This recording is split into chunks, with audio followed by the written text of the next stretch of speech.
Welcome to Where's the Any Key, the podcast where we talk shop about topics, tips, and trends for the modern IT admin. I'm your host, Ryan Bacon, the IT support manager at JumpCloud. Joining me again is Tom Bridge. He is a producer on the Mac Admins podcast, as well as one of the newest additions to the JumpCloud team. Tom came on to be the principal product manager for our Apple products. Welcome again, Tom. Hey, thanks, Ryan. More ways than one. Welcome to the team. Welcome to the podcast. It's great to be back. It's great to be here. I'm really excited about joining JumpCloud. It's been, I've had a 20-year career in IT, and for the last 15, I've been one of the partners at Technolutionary here in Washington, focused on small and medium businesses. And now, essentially focusing on their Apple lifespans, right? Like going from Macs are the only things we have to worry about to, okay, there's this new iPhone and dealing with all of that stuff, then the iPad, then the Apple TV, then, all of these things that kind of represent the Apple landscape in the corporate environment. And so, going from no iPhones to, okay, we need mobile device management, to okay, now there's a new type of mobile device management for iPhones or for iPads. Now there's a new kind for Macs too. It's been a crazy 15 years. It's been an incredible experience, and I couldn't be more happy to be bringing all of that experience to the JumpCloud team and to work on the product, because it's not just been a place where I have been just a Mac admin out in the wilderness. I've been a JumpCloud customer for 5 or 6 years now. So yeah. I'm excited to be joining this team now. Yeah, and it's really an interesting. It has been a very interesting journey for Macs in the business space. So you brought up MDMs, and that's really what we're going to talk about today. But yeah, I remember it wasn't that long ago when Macs in the business world, you were either some sort of like designer, you're right, or you were an exec who just had to have a Mac, and you were a pain in the neck of every IT admin out there. And it's changed dramatically in a fairly short amount of time. And I mean, you like you said, you've been living in this. The vast majority of my career up until JumpCloud has been, Windows with, trying to shoehorn Macs into the environment as infrequently as possible. Trying to avoid it as much as you can. But now, and it's because Apple never really cared about the business sector until fairly recently. Right.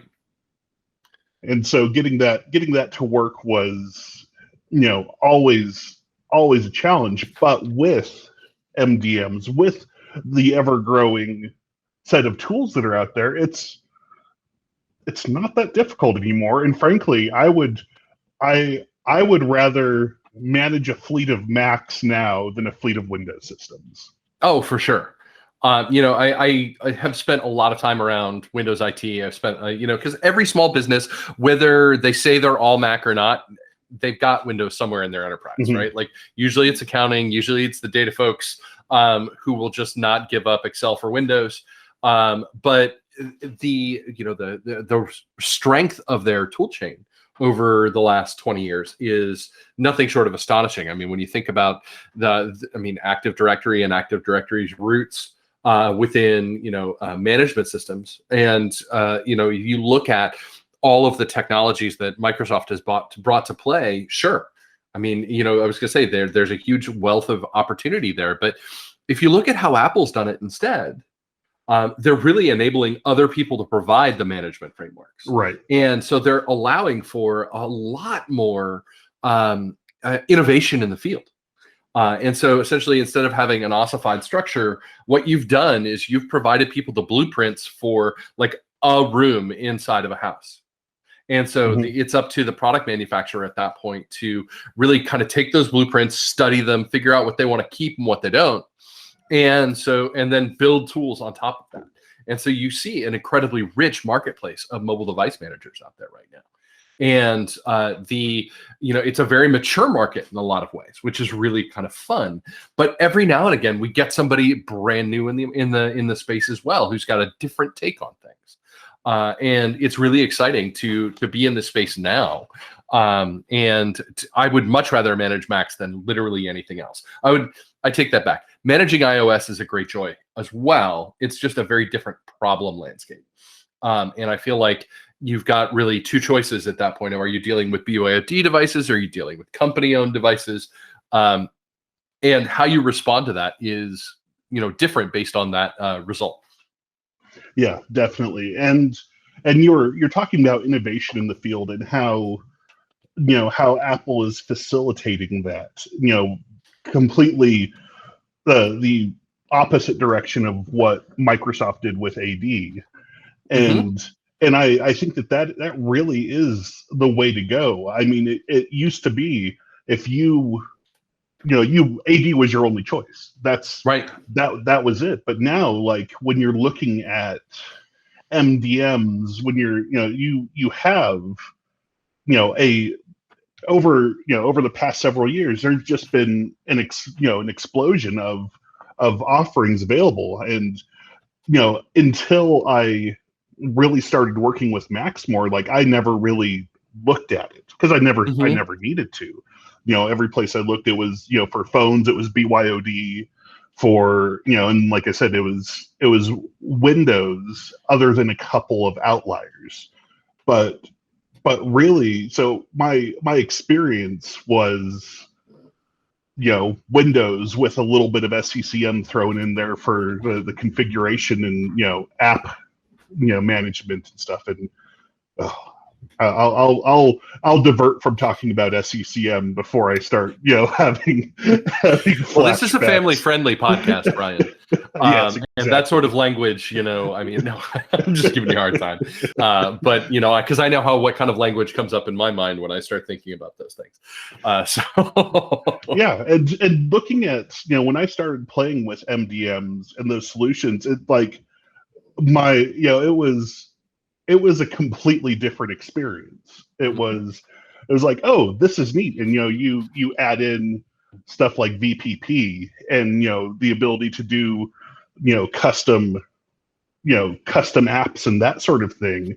And and I still consider myself maybe a little bit of a step above a novice when it comes to MDMs, because there's certain things that I'm still learning, especially when it comes to the custom packages and stuff like that. But like when I learned like the stuff you can do with like zero payload packages and like all of that stuff, I'm like, my mind was blown. And it's like, that's like, I think back to like trying to do like boot scripts and GPOs and like all this other stuff to try to get your systems and environments where you wanted to. But then now it's like you have so much more, I feel like you have so much more control, or at least you have the ability to do more types of things. Well, sure. And I feel like the different types of things is what's most fascinating, right? Like I feel like we get, MDM profiles for settings that we want to lock in place. And certain kind of security things like file vault, where we can say, cool, put this profile down on the machine. Now that's going to require the user to accept the encryption process, and then it will give me the backup key as the mobile device admin on the backside. And so we get some of those cool enablements. But Apple is also smart enough to say the root user is present on the machine. It does system tasks. It does useful things. And wouldn't it be cool if you could actually, build an agent that can interface with that and do useful things on behalf of an organization that aren't necessarily MDM capable yet? Or to run scripts to essentially lock some settings into place, or to do remediations when remediations are required. Because I think here of we're an organization with that maybe isn't using a mobile device manager, but they want to keep an eye out to make sure that the PF firewall stays on the Mac. And so to be able to use, root agents to do those kind of things is, an incredibly powerful option.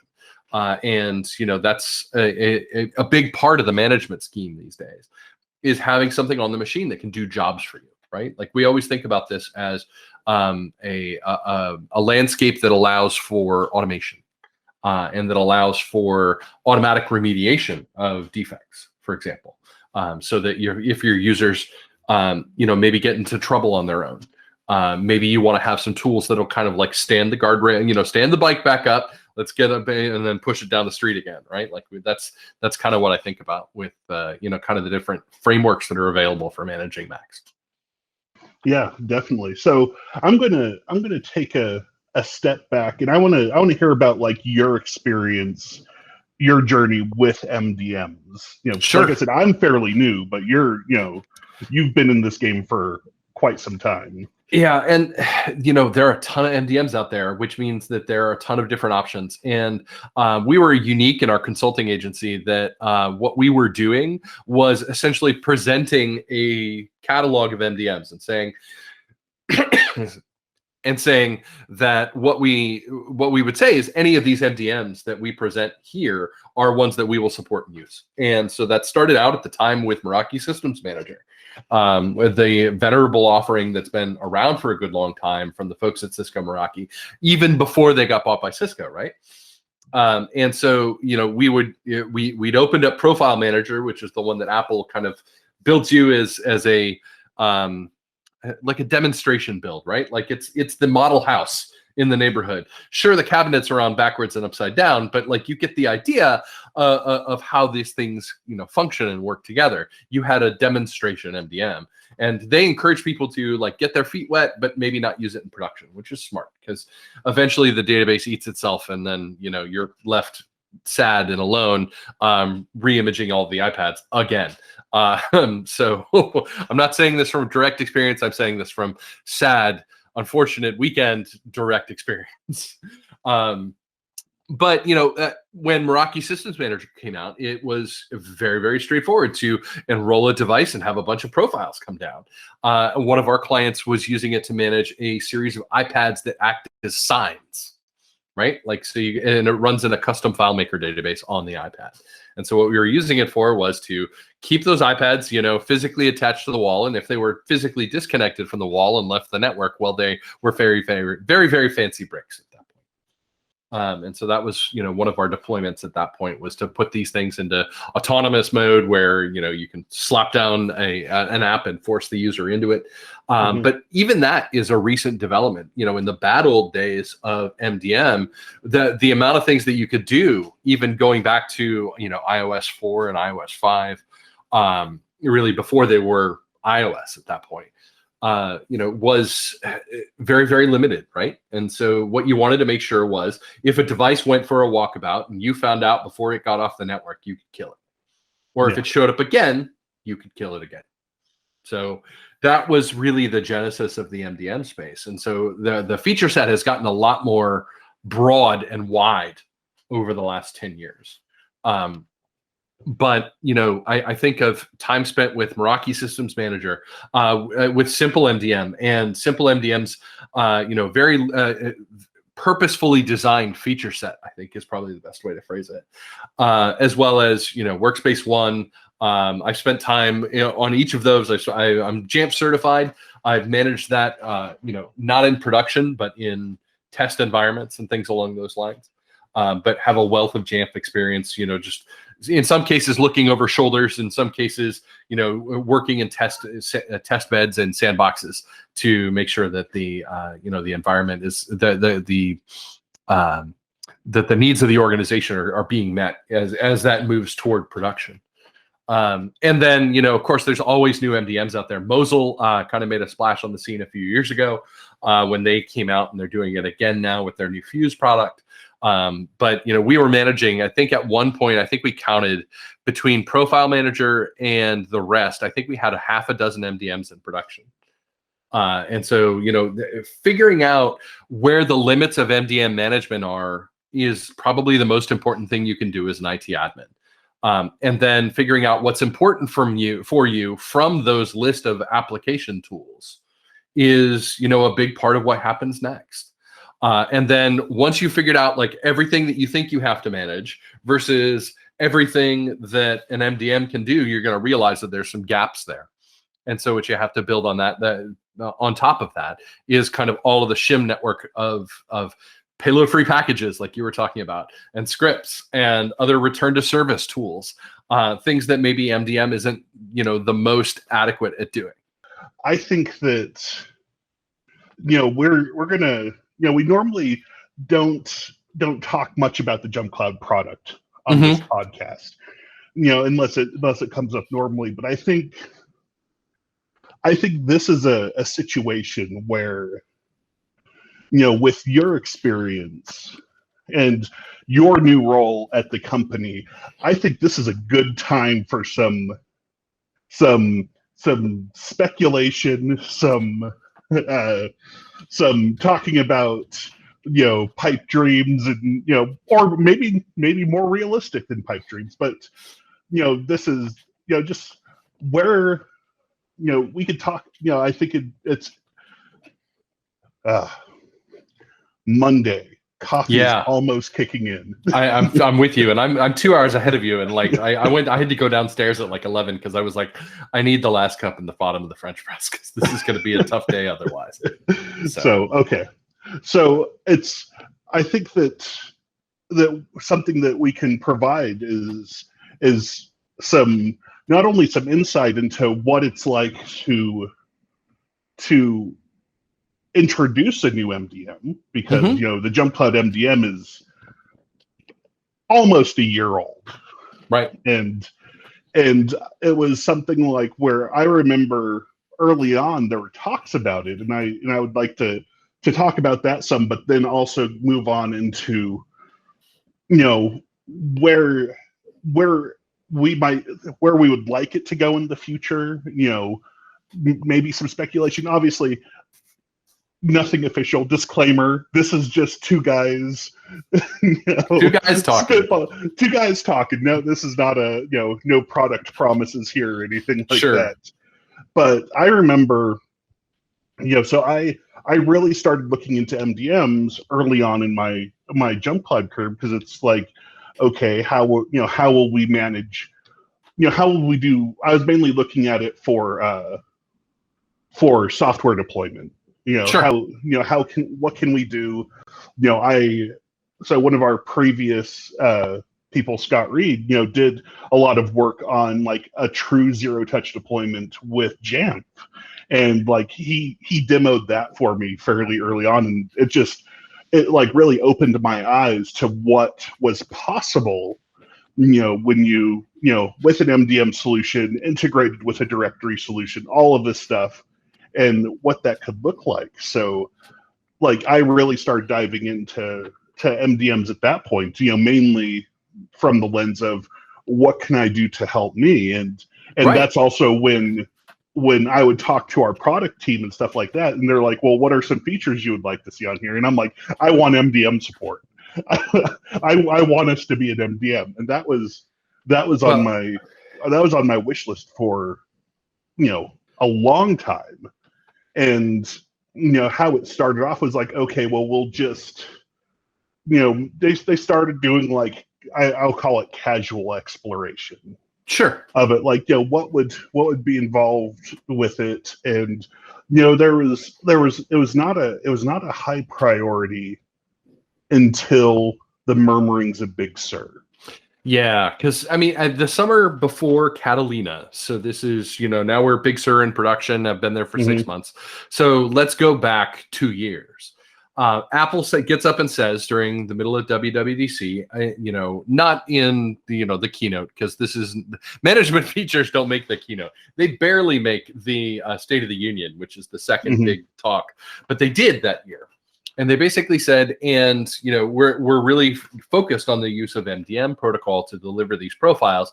And in a future version of the operating system, you will not be able to do this directly anymore. And what Apple was trying to say at that point was, if you're installing mobile configuration profiles through root agent use, which is how pretty much everybody was doing it. Monkey was doing it that way. Other software products were doing that. JumpCloud was doing it that way. You're going to lose that feature without the user's approval. And so what came out in Big Sur, obviously, was a situation where if you just try and use the profiles command on your command line to install a mobile configuration profile, you get an experience that is immediately familiar to anybody in iOS land, which is, I have this has downloaded a profile. Are you sure about that? Because profiles can do some pretty wacky things. So how about we make that user approved profiles? And that's what we get in Big Sur. And obviously that breaks a few things. So for example, JumpCloud was doing that for File Vault 2 enablement. And so essentially, if JumpCloud was saying, here is your File Vault key or your File Vault settings, and this is where you should send your recovery key, that key redirection profile was being installed by the root agent with the profiles. Well, that doesn't work anymore. Or worse, the user can say, you know, it's nice that you think that, but I don't want to do it. And I run into that problem with my 7-year-old when it comes to, like, it's time to sign into class, and he's like, no, I don't think I'm doing that today. And you're just kind of standing there, just kind of a little bit dumbfounded at the wisdom that has just come from the 7-year-old, or the wisdom that has come from your coworker who has decided, you know what, I'm just not going to do that. And you just kind of stand there and you're just kind of like, okay, well, we need to have a chat about this, right? Yes. And that kind of leads us down the path where JumpCloud now has an MDM that's available as part of it, because they had to. And you mentioned Scott Reed. I've been talking with Scott for since before we presented together at JNUC last year, or 2 years ago now, so 2019, about the pre-stage prestige. And the challenges that we get to face as MDM administrators are also unique and fun. And combining that with identity is, I think that's going to be a secret weapon for JumpCloud. Because essentially, allowing the organization to say, cool, I have an organizational chart, I have groups of users, I have all sorts of things here that, all of that stuff already lives in JumpCloud's environment. Groups of users are a thing. Groups of systems are a thing. Wouldn't it be rad if, you enroll your corporation's device and you get profiles that are meant for your own security based on your role?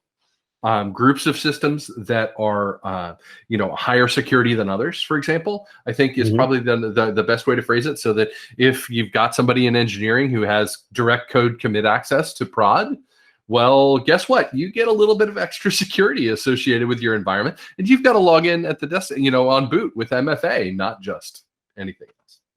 So, if we start to think about the ways in which we can extend that identity into the mobile device management and into the, the laptop management that's all associated with that, boy, that's really critical.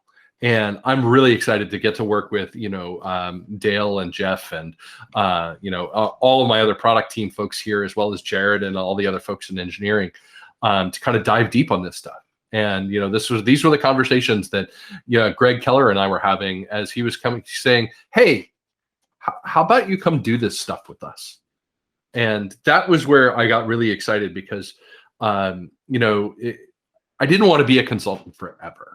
I really didn't. When we started Technolutionary, I was 28. I was, 5 years into my job. The organization I was with was about to make a lot of really bad mistakes, and I wanted out. And I started the consulting firm with my boss because, well, we both kind of still wanted a paycheck after they made all these mistakes. And we were pretty sure that that was going to be something that was going to drastically affect the size of the organization. And it did. We got into consulting because it seemed like a good idea at the time, which is never a great way to establish a long-term plan, which seems like a good idea. But what we learned in the first 5 years was a lot more about how businesses work than about how, anything else happens. Right. And I feel like consulting is about learning what your clients do as much as providing them frameworks to do it better with computers.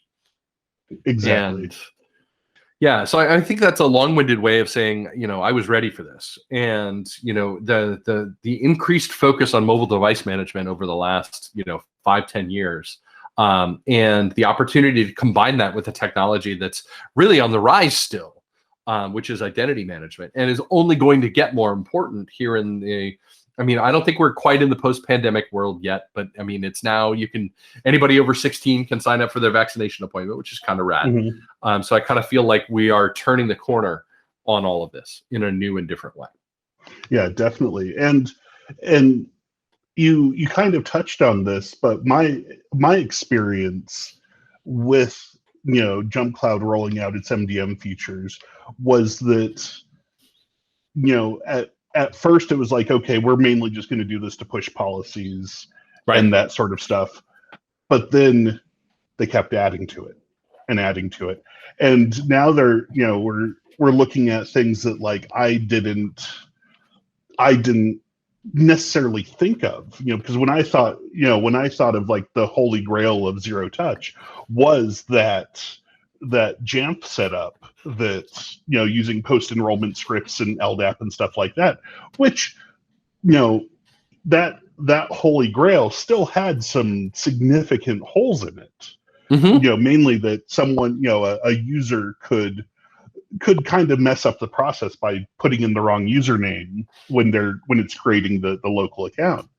And so when I started seeing like the JumpCloud zero touch, and when I started playing with that, and when all the extra stuff that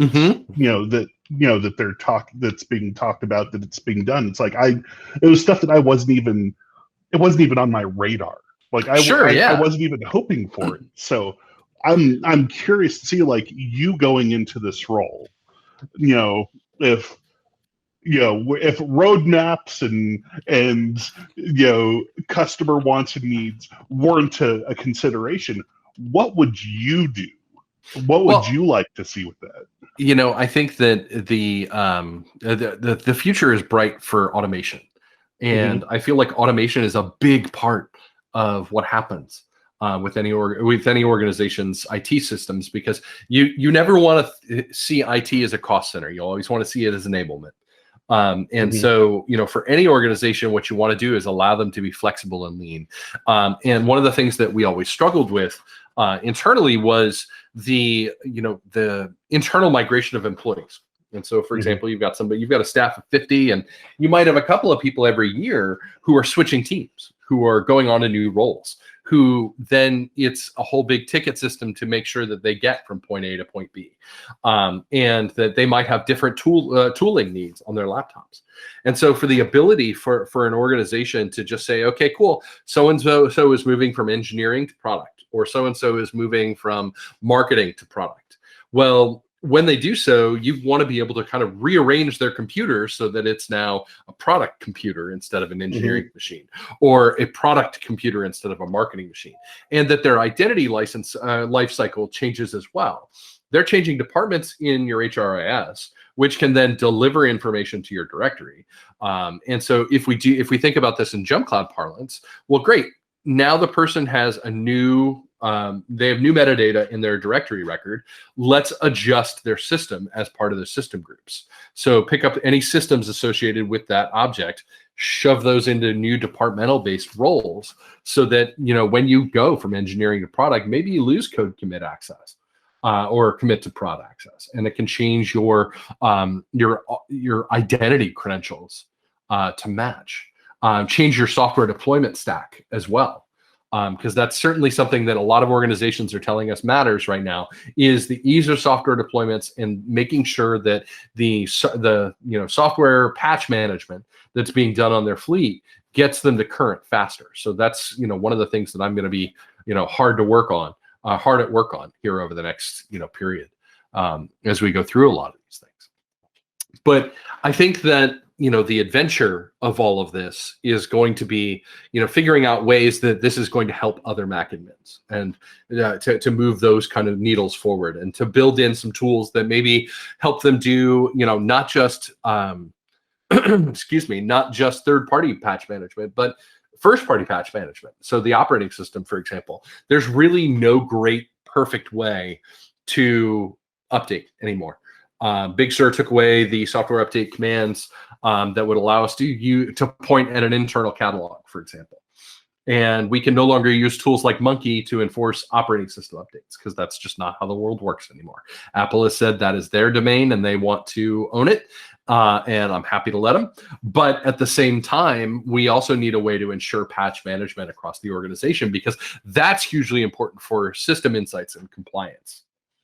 Because I think here of the SOC 2 requirements and the CIS level 2 requirements and all of these things, they say you've got to have a plan for patch management for your operating system, so that you can go from where you are to where you need to be in a sane amount of time. Right. And so, that is something that, is very, very interesting to me, because MDM doesn't do it at all. You can enforce an update, but that's just like grabbing the machine away from the user on the fly, perhaps when they are least expecting it, in the middle of a presentation to the board, or in the middle of a code commit, or in the middle of, saving a bunch of things out to disk. They could have the operating system just like blink out on. And that's hostile. So we need better tools to manage those kind of things. So those are what I'm going to be focusing on here primarily. There's a lot of work to do in the pipeline, and I've been looking at with the roadmaps with the engineering teams. I'm really excited about what I'm seeing in there, and really excited to bring those features here forward. But I think that a lot of what we're going to be working on is to flesh out the MDM that is present now, as well as build a bunch of better implementations of what we've been seeing out there. Because, part of spending a lot of time with different MDMs is that I really like how some things happen on some MDMs. Meraki's tagging feature is really awesome. Nobody else does that. I don't know why. Because the rest of Meraki maybe isn't my favorite. But, I look at, some of the other, back-end tools that I really enjoy. And I think of all of the things that we've built over the last, 5 to 10 years with them. And I've got a lot of opinions. I'm really interested in bringing some of that opinion thought leadership to, to our teams, to say, this is what we should be doing. Let's get it done. Let's do these things. So, yeah, I am also really excited to see where this goes. It's one of the, I would say it's one of the perks of being, the internal, essentially I'm a customer of JumpCloud. That's how it is. Right. I use the product. We use the product to manage our company, and so it's as a customer, it's really neat to see the growth and development, and to get the that look under the hood. And so that's one of the things that I really love about my job and the opportunity that I have here. But one of the things you mentioned something, and it made me think. So you were talking about how Apple, with its OS, with its updates and stuff like that, how it's saying like, I want to, Apple wants to own all this. So Apple's procurement of Fleetsmith. Yeah. What does that say to you? Because I'll say what it says to me is like, there, when the person who essentially holds the key to the kingdoms, like they do, throws their hat in the ring as well. It may just be my cynical nature popping up, but I'm like, oh, what does this mean for all of us? Everybody, all these vendors out there who are creating, who have MDMs that have to now compete against Apple. What are your thoughts on that? Well, I'm very interested to see what they're doing with Fleetsmith, and I feel like in a lot of ways what they're trying to do is they're trying to set the bar.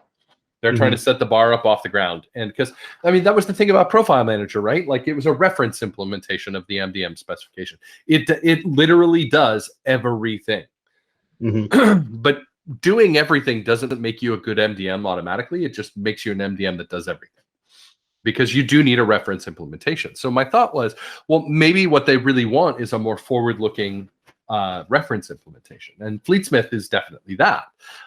What I was actually wondering is if they weren't going to offer this as a part of Apple Business Manager. to say to small businesses out there that have 10 Macs, oh, and by the way, we will help you manage them for the first 10 devices, or first 20 devices, or things along those lines. I certainly know that Apple was very interested in their engineering group at Fleetsmith. Jesse Endahl and everybody over there is tremendously smart. I always had a lot of respect for the work that they were doing, especially with their third-party application library, which was immediately and unceremoniously sunset as part of the acquisition announcement. So the challenge there obviously is trying to figure out, reading Apple's tea leaves and what are they doing and why are they doing it this way. This gives us another front to see kind of what they're doing and what they're developing. They actually released new features on Fleetsmith the other day. So I do think that, yes, Apple is throwing their own hat in the ring. They're saying that they have opinions on how this ought to be done, even though that they are the referencer of the specification. And I think as long as Apple plays by their own rules, right? Like they played by the rules of the road of the MDM specification and don't privilege their own tool over the open marketplace that they've created or enabled, rather, then I think it's great. Let's do it. Let's learn from how Apple thinks that you ought to do these things and have good and creative differences as we go through the process. Yeah, that's interesting. It does, hearing it that way and does kind of make me feel a little bit better about the prospect. So thank you for that. Well, I expect that on the day of that acquisition announcement, there were a lot of MDM manufacturers saying a lot of 4-letter words that are not appropriate for this podcast. Yeah, exactly. And that would be interesting to see, like, maybe some small scale or limited use MDM like integrated into Apple Business Manager. Yeah, and I mean, it seems to be a real stem to stern solution that they think they can offer. Now, I still think that they're struggling to figure out like some of their next world, right? Like, and if you look at, people, some smart criticisms of Apple, for example, have come from some of the organizations that say, well, Apple's not really providing a full identity solution. And, you talk with the Fraser Spearses of the world who were, big on, one-to-one deployment for Apple devices in their enterprise. What he came to figure out was actually, no, Google gives me better tools for this. And, I need to manage my organization in a way that's going to make sense. And, he did. So, I think that Apple doesn't always have all the answers, but sometimes they've got a pretty good set. Yeah. And I think that you're right about Apple's, like, especially their identity management part of Apple Business Manager, especially if you're doing, stuff like VPP and app deployment, that sort of thing. And because, now that JumpCloud's working on, the MDM solution, I've been looking, before Apple Business Manager was just kind of like a toy for me. It's like, I'll play around with this, and then it was used for, the testing of the product. And now, as our MDM product grows and the functionality grows, now it's like I'm really looking at, like, okay, how am I going to leverage this? We're going to get to a part where I need to get our entire employee base into Apple Business Manager. And right now, their only option for federated identity is Azure AD. And I'm like, that's not good. And there's other things, with how they handle locations and, devices that aren't purchased through, like manually adding devices to Apple Business Manager. Well, you could manually add iOS devices. Yeah, there's a way to backport iOS devices back into but Macs, every place else, you're stuck. Yeah, you're really stuck. And we had a lot of feedback for Apple when that came out, and we were like, you really need a way to get this in, because we have all these machines that we bought over the years that are not an ABM.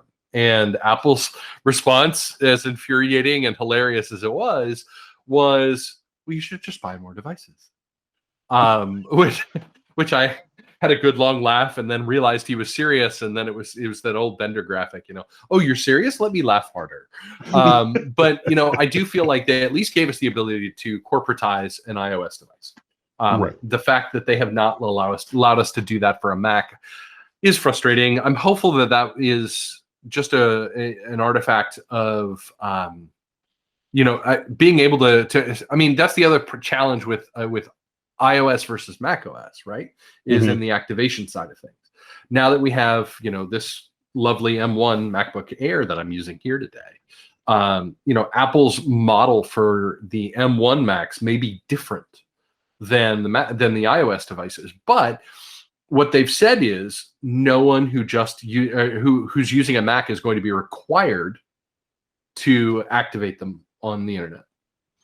Yeah. And so having that escape hatch for offline activations or offline continuance is so important for a huge slice of their customers where Macs are in use but not on the internet. And here in DC we have a large number of those for very interesting 5-sided buildings, for example. Yeah, I would imagine so. And see the reaction, like when I was talking to our Apple rep, when I'd bring up my feedback for them, it was the most common thing was yeah, we hear that a lot. Yeah, you hear that a lot because there's a lot of people doing things. So yeah, and like so there's hope that things will change. I'm going to start. I mean, we are nowhere near Apple's biggest customer, so the leverage that we have with Apple is practically nil. But still, I'll take that practically nil leverage that I have, and I'm going to be pestering them about like federated access and expanding that. I mean, even if it's just LDAP, right? Like, just give me something. Give me some method to give you my user count. Now, I will be the first to tell you, with some not small percentage of frustration, that managed Apple IDs are not terribly useful right now. They're not. And when we think about what they're useful for, the answer is well, it lets me assign a paid app to a person instead of a machine. Yeah, that is the only use case that I can point myself to. Yeah, and that's and that's the thing, and that's why I would want. That's the main reason why I would want it, and also, another part of it is that like we want one of the vulnerabilities that we look at for having Macs in a business environment, especially where you deal with sensitive information and IP and stuff like that, when you have people who have personal iCloud, Apple IDs and stuff like that, and they're like, oh, I'm going to sign in on my personal Apple ID so I could listen to my Apple Music, and then they don't realize they click that checkbox for their, iCloud storage or their iCloud drive now mapped to their the main Finder stuff, and then all of a sudden all of these sensitive company documents are on an individual's personal iCloud drive, and you have no way of knowing that or controlling that. Well, I mean, you can with policies and stuff like that, sure, to prevent that, but that's something. And I've had a very awkward experience where an employee left the company, and I had to go get something off of their system, and I logged into it, and it was connected to their personal iCloud, and the Messenger app had some very personal stuff in it, and that it opened up like immediately when I logged in, and I'm like, oh, I do not want to see this. Yeah. And I'm sure they didn't want me to see this. So there's managed Apple IDs.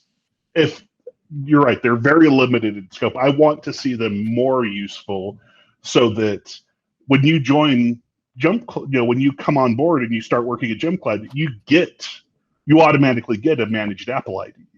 Right. And honestly, once we we're going to start doing that more once we, have VPP support and stuff like that, so that we can assign out apps and stuff like that. But it's but I for a while I was, as part of our onboarding process, we were creating these managed Apple IDs, but then it's like, why are we doing this? It's pointless. It was just adding more work to it. But it will become a necessity in the not too distant future. So I would like to see more controls around that. For sure. And, I think that Apple has always been, they want to enable the use of their own product. Yeah. And so bringing kind of features and things like that to mobile device management isn't something that isn't going to happen, so to speak. Yeah. If you'll forgive the terrible double link. Yeah, something that I would, this is just something that just popped into my head, like that I would like to see at some point in the near future, that would probably involve, better, identity management in ABM. But I would like to see something where you can restrict a, Apple ID access on a system to a user's like work email address. I would love to see something like that. For sure. And, there are all kinds of things that could really kind of, I feel like Apple ID for domains is what I'm looking for. And to basically say, let's really provide some useful tools here. I mean, because the other thing is, for example, for mobile devices or for, mobile backup here, I think in specific, we had a client that was using iOS as their only platform for a team of 20 people. You get an iPad and an iPhone and off you go.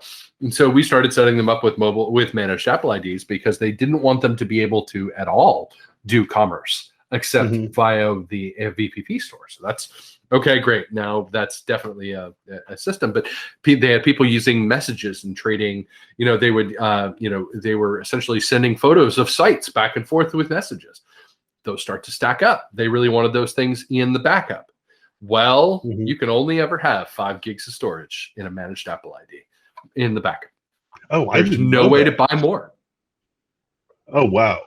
So if you really want to do that, you're in a lot of pain after you get to that 5 gig mark. You can't even buy like an extra storage pool for your organization. My understanding was that was supposed to be on the roadmap. I had a conversation with someone from Apple on the record about it, and they said they promised more information, but it's been a year and a half and we have nothing. So I'm hopeful that maybe perhaps we will get some of that this summer. Yeah, that would be, oh man, that's, yeah, I wasn't aware of that limitation. That's that is interesting with air quotes. As in unfortunate. Yeah, I was gonna say that's interesting. As a verb for oh God, we're all going to die. If you'll pardon me quoting Serenity. But yeah, that's. Yeah. All right, so that's all the time that we have. Again, my guest today is Tom Bridge. Tom, how can people get in contact with you? If you want to find me, you can find me on the JumpCloud Lounge Slack. That's a great place to pop into my DMs and say hello and say, hey, I had some questions about this, that, and the other. I'm always happy to talk with folks. And, we'll figure out how to do that best for the organization going long term. And, of course, you can always find me on email. I'm tom.bridge@jumpcloud.com. Well, thank you very much, Tom, for joining us, and I hope we'll talk to you later. All right. Thanks, Ryan, and see you around the JumpCloud. All right. Bye. Thank you for tuning in to Where's the Any Key? If you like what you heard, please feel free to subscribe. Again, my name is Ryan Bacon. I lead IT at JumpCloud, where the team here is building a cloud-based directory platform that provides frictionless, secure access to virtually any IT resource from trusted devices anywhere.